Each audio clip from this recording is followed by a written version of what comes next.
രണ്ട് തരത്തിലാണ്. ചിലർ ജനിക്കുമ്പോൾ തന്നെ പ്രതിഭാശാലികളായി പിറക്കുന്നു. ചിലർ ഉള്ള പ്രതിഭയെ തേച്ചു മിനുക്കിയെടുക്കുന്നു. അഭിനയത്തിൻ്റെ കാര്യത്തിൽ അയ്യപ്പൻ കമലഹാസനെ പോലെയും രജനീകാന്തിനെ പോലെയും ജനിച്ചപ്പോൾ തന്നെ പ്രതിഭയോടെ ജനിച്ചവനാണെന്ന് വാദിക്കും.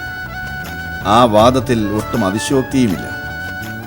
അല്ലെങ്കിൽ പിന്നെ ഒരു സിനിമയിലെ മുഴുനീള കഥാപാത്രമായി ഇവനെ തിരഞ്ഞെടുക്കുന്നു. കോടനാടും പരിസര പ്രദേശങ്ങളിലുമായി 20 ദിവസമായിരുന്നു ഷൂട്ടിംഗ്. ആ 20 ദിവസവും അയ്യപ്പന് ഒരു ഉത്സവം തന്നെയായിരുന്നു. തടിപിടുത്തവും എഴുന്നള്ളിപ്പുമെല്ലാം ആ ദിവസങ്ങളിൽ മാറ്റിവെച്ചു. ക്യാമറ മിന്നി തുടങ്ങിയാൽ പിന്നെ അയ്യപ്പൻ കഥാപാത്രമായി മാറുകയാണ്. സംവിധായകനെ പോലും ഞെട്ടിപ്പിക്കുന്ന പെർഫോമൻസ്. യുവനിരയിലെ ശ്രദ്ധേയരായ താരങ്ങൾ അന്തം വിട്ടുനിന്നു. സത്യത്തിൽ 20 ദിവസം കടന്നുപോയത് അറിഞ്ഞില്ല. നല്ല ഭക്ഷണവും മാന്യമായ പ്രതിഫലവും നിർമ്മാതാവ് കൊടുത്തു. ചെക്ക് വേണ്ടെന്ന് അയ്യപ്പൻ ആദ്യമേ തന്നെ പറഞ്ഞിരുന്നു.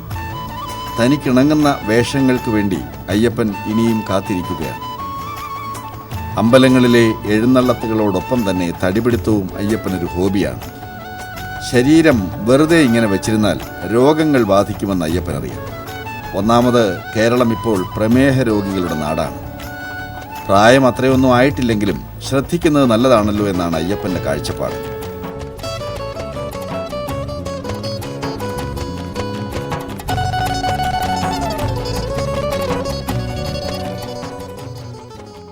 അയ്യപ്പൻ ഗ്രൂപ്പിലെ പണിക്ക് കുഴപ്പമൊന്നുമില്ല.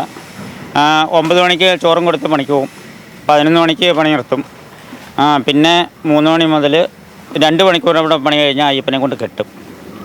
അത്രേ ഉള്ളൂ. പണിയിൽ അവനൊരു കുഴപ്പമില്ല, ഒരു കള്ളത്തരവും ഇല്ല. അവൻ പണതോളും. ഇത്ര സമയം അവനെ കൊണ്ട് പണിയിപ്പിക്കാറുള്ളൂ.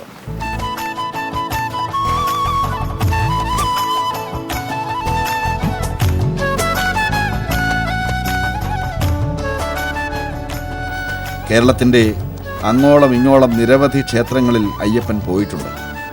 ഇടുക്കി ഹൈറേഞ്ചിലുള്ള ആനച്ചാൽ അയ്യപ്പ ക്ഷേത്രത്തിൽ മറ്റൊരാനയെ അയ്യപ്പൻ ചെല്ലുവാൻ തുടങ്ങിയതിന് ശേഷം എഴുന്നള്ളത്തിന് ക്ഷേത്ര കമ്മിറ്റിക്കാർ വിളിച്ചിട്ടില്ല. എന്താ, ഉയരക്കുറവ് അപ്പോൾ ഒരു പ്രശ്നമാണോ? ഇല്ലെന്ന് അയ്യപ്പൻ സാക്ഷി.